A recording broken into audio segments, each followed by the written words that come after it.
kickboxing did not go necessarily the way I would have hoped it would have gone today. And here's what I'm talking about. During the beginning of training, I had some thoughts. I don't think this is for me. I don't think I want to do this anymore. I'm not sure I want to continue. And I feel like that's kind of a very common occurrence for a lot of people with a lot of different things they try or take on. For example, I had those thoughts before, kept going, saw improvement, was very happy I stuck with my decision to keep going. And it's a frustrating thing because I don't feel like it's for me. I feel like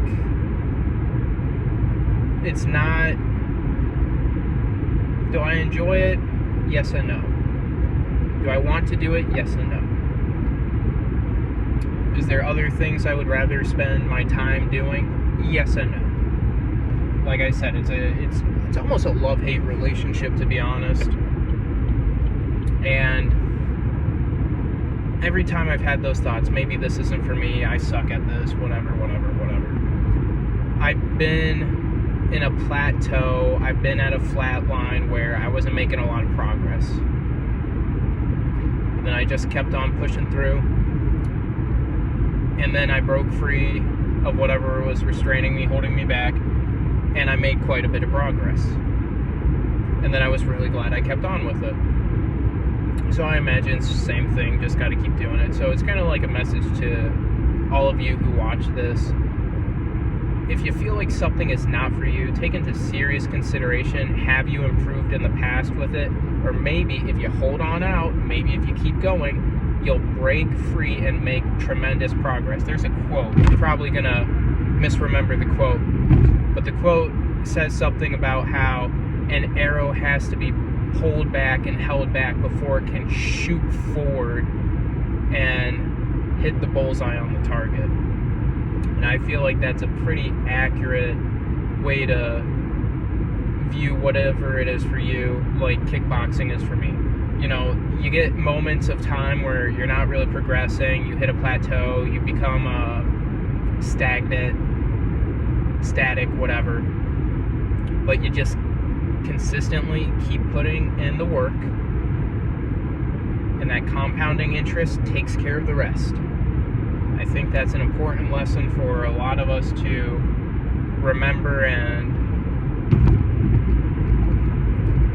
just acknowledge.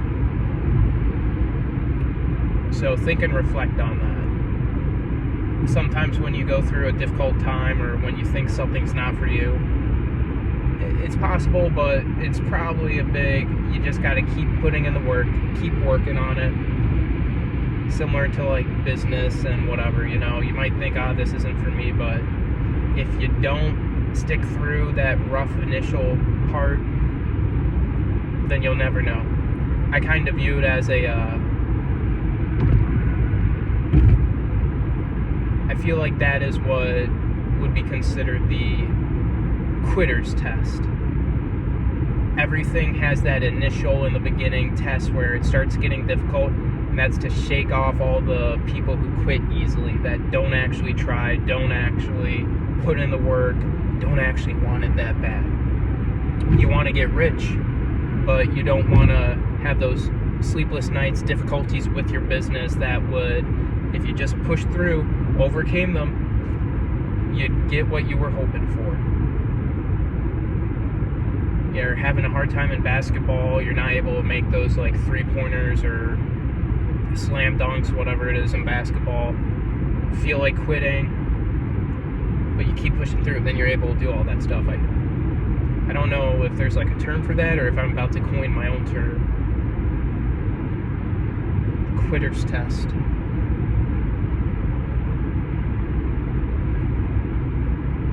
Not sure if I like that, or like test for people who don't really try. Whatever the lack of trying is. Can't remember if there is something off the top of my head. I think I'll just go with the quitter's test. So yeah. When you feel like something isn't for you, when you hit a stagnant, static plateau and making progress or headway on anything, you probably hit a quitter's test. And your goal, your job, is to just consistently continue putting in that input and allow compounding interest to take care of the rest. Ladies and gentlemen, have a fantastic